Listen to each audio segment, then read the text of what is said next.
ప్రజలకు, ముఖ్యంగా వైఎస్ఆర్ కాంగ్రెస్ పార్టీ శ్రేణుల మీద మాకు ఎంతో సంతోషించదగ్గ అంశం విజయమ్మ గారి జన్మదినం అంటే. కారణం, మా నాయకుని తల్లి మాకు మాతృ సమానురాలు. అన్నిటికీ మించి ఈ రాష్ట్రంలోని పేద ప్రజలకు, బడుగు బలహీన వర్గాలకు, రైతు బిడ్డలకు, ఒక్కరేమిటి కష్టంలో ఉండే ఎంతోమంది ఈ రాష్ట్రంలో ఉండబడిన బిడ్డలకు దారి చూపించే బిడ్డను కన్నెందుకు మేము ఆమెకు జన్మదిన శుభాకాంక్షలు చెప్పాలా, ధన్యవాదాలు చెప్పాలా? జగన్మోహన్ రెడ్డిని కన్నెందుకు? ఇంత మంచి బిడ్డను కన్యావు తల్లి, ఈ రాష్ట్రానికి దశ దిశ నిర్దేశించగలిగినటువంటి నాయకుని చూపించి ఇవ్వగలిగినావు. ఈ రాష్ట్రంలోని అనేక రకాల రుగ్మతలను పోగొట్టగలిగి సంస్కరణ దిశగా ఈ రాష్ట్రాన్ని తీసుకుపోగలిగినటువంటి ఒక మంచి నాయకుడిని మాకు ఇచ్చినావమ్మా. అట్టి తల్లి జన్మించినటువంటి విజయమ్మ మా అందరికీ ఆనందమే. మరి లోకేష్కి ఏమబ్బా అంత ఆనందం? నాకు అర్థం కాలే. ఏమి ఇది ప్రజలారా? మునుపెన్నడి లేని ప్రేమ ఒలకబోస్తున్నాడు లోకేష్ బాబు విజయమ్మ గారి పట్ల. ఒలకబోస్తున్నాడు ఆ ప్రేమను. నిన్నటి దినం విజయమ్మ గారి జన్మదినం అయితే ట్వీట్ చేసినాడు ఆయన, వైఎస్ విజయమ్మ గారికి జన్మదిన శుభాకాంక్షలు, మీరు మరింత ఆరోగ్యాన్ని, ఆయుష్ను, మానసిక శాంతిని కలిగి సంతోషంగా జీవించాలని చెప్పి ట్వీట్ చేసినాడు ట్విట్టర్లో. ఏమది ఉన్నట్టుండి ఇంత ప్రేమ? మునిపెన్నడూ లేదే, మునిపెన్నడూ లేదు. లోకేష్ బాబు గారు రాజకీయాల్లోకి వచ్చినప్పటి నుంచి గత 15 సంవత్సరాలుగా, 2014 నుంచి ఇప్పటి వరకు 12-13 సంవత్సరాలుగా ఏ రోజు ఆయన జన్మదిన శుభాకాంక్షలు చెప్పలే. ఇంకా నిజాయితీగా మాట్లాడాలంటే ప్రజలారా, ఇంతవరకు ఎప్పుడే గాని వైఎస్ విజయమ్మ గారిని లోకేష్ బాబు గారు వైఎస్ విజయమ్మ గారని కూడా అనలే. పాపాత్ముడు. వైఎస్ విజయాన్ని సంబోధించినాడు, వైఎస్ విజయాన్ని సంబోధించినాడు. అమ్మను పిలిచినట్టు పిలిచలే, పెద్దావిడను పిలిచినట్టు పిలిచలే, ఒక మహిళను సంబోధించినట్టు సంబోధించలే, ఒక ఫ్రెండ్ను మాట్లాడినట్టు మాట్లాడినాడు, ఒక సాధారణమైన స్త్రీని మాట్లాడినట్టు మాట్లాడినాడు. వైఎస్ విజయాన్ని సంబోధించినాడు. నీ వయస్సు ఎంత? ఆమె వయసు ఎంత?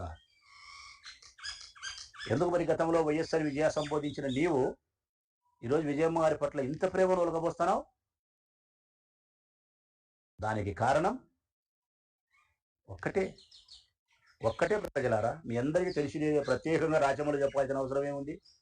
ఒకటే కారణమే, జగన్మోహన్ రెడ్డి గారి పట్ల వ్యతిరేకతా భావాన్ని కలిగి ఉన్నారు కాబట్టి, తల్లి చెల్లి కుటుంబ కలహాలు ఉన్నాయి కాబట్టి, ఆ కుటుంబంలో ఉండబడిన కలహాలను మన రాజకీయ స్వార్థాలకు వాడుకోవాలా, అంతే, ఏం లేదు. ఒకే ఒక కారణమే.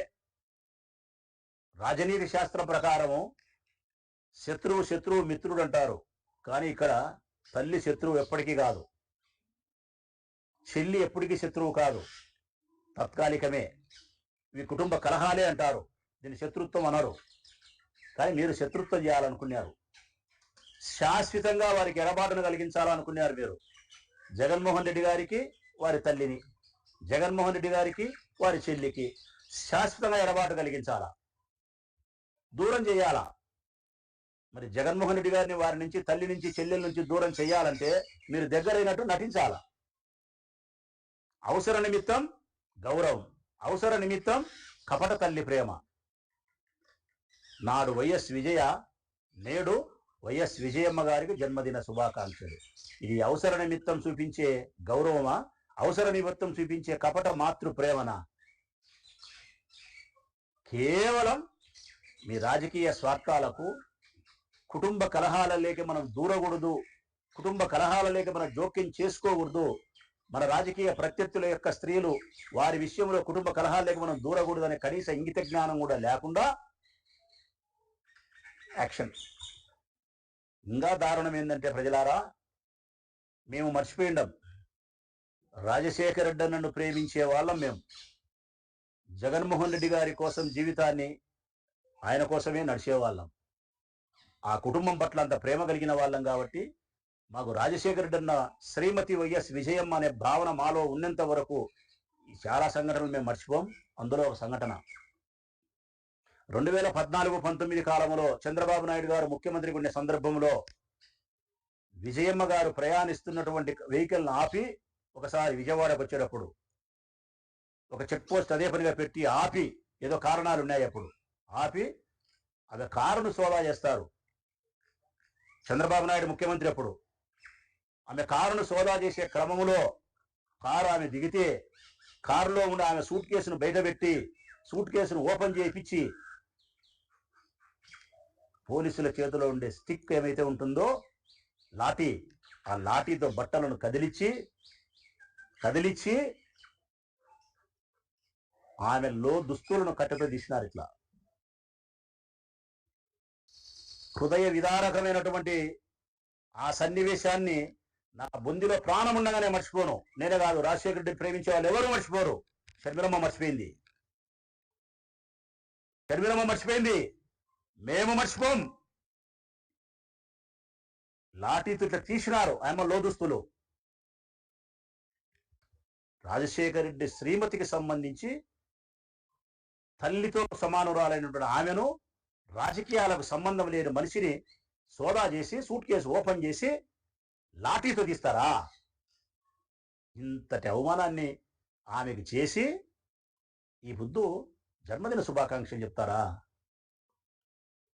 వాత పెట్టేది మీరే, పూత పూసేది మీరే. ఎన్న పూస. మీ ఉద్దేశం ఒక్కటే. రాజశేఖర రెడ్డి గారి యొక్క కుటుంబానికి మానసిక శాంతి ఉండకూడదు. వారి ఇంట్లో ఎప్పుడే కానీ ఆనందమే ఉండకూడదు. ఇది చంద్రబాబు నాయుడు కుటుంబం యొక్క లక్ష్యం. రాజశేఖర రెడ్డి బతికున్నంతసేపు ఏం చేయలేకపోయినాం. రాజశేఖర రెడ్డి మరణించిన తర్వాత అయినా ఆ కుటుంబంలో శాంతి లేకుండా చేయాలా, ఆనందం లేకుండా చేయాలా, వారి సంతోషాన్ని దూరం చేయాలా, వారి సంసారాన్ని చిన్నాభిన్నం చేయాలా. దీనికే ఇప్పుడు మీరు ఆయమ్మకు జన్మదిన శుభాకాంక్షలు చెప్పినారు. ఈ జన్మదిన శుభాకాంక్షలు చెప్పడం వలన ఆయమ్మకు సంతోషం కలుగుతుంది. ఆ ప్రజలారా, లోకేష్ అనే వ్యక్తి జన్మదిన శుభాకాంక్షలు చెప్పడం వల్ల ఆమెకు సంతోషం కలగదు, మానసిక అశాంతి కలుగుతుంది. కారణం, నా కొడుకును వ్యతిరేకించే వాళ్ళు, నా కొడుకు రాజకీయ ప్రత్యర్థులు, నా కొడుకును నా భర్తను హీనంగా మాట్లాడే వాళ్ళు ఈరోజు నాకు జన్మదిన శుభాకాంక్షలు చెప్తానారు అంటే, ఆ రోజు నా లోదుస్తులను సైతం పోలీసులు లాఠీతో గడ్డకు తీసి అవమానం చేసిన వాళ్ళు, విజయాన్ని సంబోధించిన వాళ్ళు ఈరోజు జన్మదిన శుభాకాంక్షలు చెప్తానారంటే నా కొడుకును నాకు నా కొడుకుకు దూరం చేయాలనే కదా. ఇట్లా చెప్పడం వల్ల నా కొడుకు మరింత అనుమానిస్తాడు కదా, దీనివల్ల మా కుటుంబంలో కలహాలు మరింత పెరుగుతాయి కదా అని మానసిక అశాంతి ఏర్పడుతుంది తప్ప ఆ అమ్మకు సంతోషం కలుగుతుందే? మీ ఉద్దేశం ఒకటే. మీ రాజకీయ స్వార్థాలకు ఏ కుటుంబానైనా వాడుకుంటారు. ఒకవేళ నిజంగా నువ్వు మంచివాడివి, రేపొద్దున వాళ్ళు మాట్లాడతారు, ఏందబ్బా ఇట్లా మాట్లాడినాడు రాచమల్లు, మా రాజకీయ ప్రత్యర్థి అయిన జగన్మోహన్ రెడ్డి గారి తల్లి గారికి జన్మదిన శుభాకాంక్షలు చెప్తే తప్పనడం లేదు లోకేష్ బాబు. ఒప్పే. ఎప్పుడు ఒప్పు? నువ్వు 12-13 సంవత్సరాలుగా అమ్మకు జన్మదిన శుభాకాంక్షలు చెప్పి ఉంటే ఒప్పే. లేదు, మీ రాజకీయ ఎదుగుదల కోసం, మీ తండ్రి గారు ముఖ్యమంత్రిగా అయ్యేదాని కోసం, నువ్వు సకల శాఖ మంత్రిగా అయ్యేదాని కోసం మీకు బానిస బ్రతుకుతా అన్నాడే కట్టప్పలాగా పవన్ కళ్యాణ్. మరి వారి తల్లికి ఆయనకు ఒక తల్లింది, అంజనమ్మ గారు. మరి పవన్ కళ్యాణ్ తల్లిగారు అయినటువంటి అంజనమ్మ గారికి ఏ బుద్ధన్నా జన్మదిన శుభాకాంక్షలు చెప్పినావా లోకేష్? మీకు బానిసగా ఊడిగం చేస్తున్నాడు ఆయన. మరి ఆయన చెప్పలేదే, వాళ్ళ అమ్మకు చెప్పలేదే? మరి పవన్ కళ్యాణ్ అమ్మకు చెప్పని జన్మదిన శుభాకాంక్షలు జగన్ తల్లికి చెప్పడంలో మీ ఆంతర్యం ఏంటంటే, ఇదిగో నేను చెప్పిన ఆంతర్యమే. మోడీ తల్లి గారికి చెప్పినారా జన్మదిన శుభాకాంక్షలు? ఎప్పుడన్నా చెప్పినారా? మీ కూటమికి నాయకుడు, ఈ దేశ ప్రధానమంత్రి మోడీ వాళ్ళ అమ్మగారికి అంతెందుకు లెబ్బా? మీ నాయన తమ్ముడు ఉన్నారు, మీ చిన్నాయన, మీ చిన్నమ్మకు చెప్పినారు ఎప్పుడన్నా జన్మదిన శుభాకాంక్షలు? మీ నాయన ముగ్గురు చెల్లెళ్ళు ఉన్నారు, మీ మేనత్త గారు, వాళ్ళకి చెప్పినారా జన్మదిన శుభాకాంక్షలు? నాకు చెప్పినారా ఎప్పుడన్నా జన్మదిన శుభాకాంక్షలు? ఈ ఊరికి 2 సార్లు ఎమ్మెల్యేను, మిమ్మల్ని బాగా విమర్శిస్తాంట. చెప్పరు. పవన్ కళ్యాణ్ తల్లికి చెప్పరు, మీ మేనత్త గారికి చెప్పరు, మీ చిన్నాయనకు చెప్పరు, మీ చిన్నమ్మకు చెప్పరు, మోడీ అమ్మకు చెప్పరు, అమిత్ షా అమ్మకు చెప్పరు, ట్రంప్ పిల్లానికి చెప్పరు. మీరు ట్రంప్ కూడా సలహాలు ఇచ్చేటోళ్ళు కదా, ట్రంప్ పిల్లానికి కూడా చెప్పాలి మీరు ధర్మంగా అయితే. ఎందుకంటే మీ నాయన విజనరీ. మీరు మీ నాయన గ్యాస్ సిలిండర్ కనిపెట్టినోడు, సెల్లు కనిపెట్టినోడు, సెల్లులో ఫోన్లో లైట్ కనిపెట్టినోడు, రేపొద్దున ఇరాక్ యుద్ధానికి కూడా సలహా ఇచ్చేటోడు మీ నాయన. చెప్పినారా మరి ట్రంప్ పిల్లానికి కూడా? వీళ్ళకి ఎవ్వరు చెప్పరు, జమ్మకు చెప్తారు. ఇదంతా ఆశ్చర్యకరం అంటే ప్రజలారా, చూడండి వీళ్ళ రాజకీయాలు ఎట్లుంటాయో. జగన్ తల్లిని గౌరవిస్తారంట, జగన్ చెల్లిని అభిమానిస్తారంట, జగన్ శ్రీమతిని జైల్లో పెడతారంట. ఆహా, ఏమి రాజనీతి అయ్యా చంద్రబాబు నాయుడు మీ అబ్బా కొడుకుల్ని. జగన్ తల్లిని గౌరవిస్తారు, జగన్ చెల్లిని అభిమానిస్తారు, కానీ జగన్ శ్రీమతిని మాత్రం, భారతమ్మని మాత్రం వివేకానంద చంపింది నువ్వే, జైలు పెట్టాలంటారు. ఏమి మీ రాజనీతి, ఏమి మీ రాజకీయం? ఈమె భార్య కాబట్టి, భర్తకు సహధర్మచారిణి కాబట్టి, భర్తలో సగభాగం కాబట్టి, భర్త యొక్క కష్ట సుఖాలను నిర్వర్తిస్తాంది కాబట్టి, మీకు వ్యతిరేకం కాబట్టి ఆమె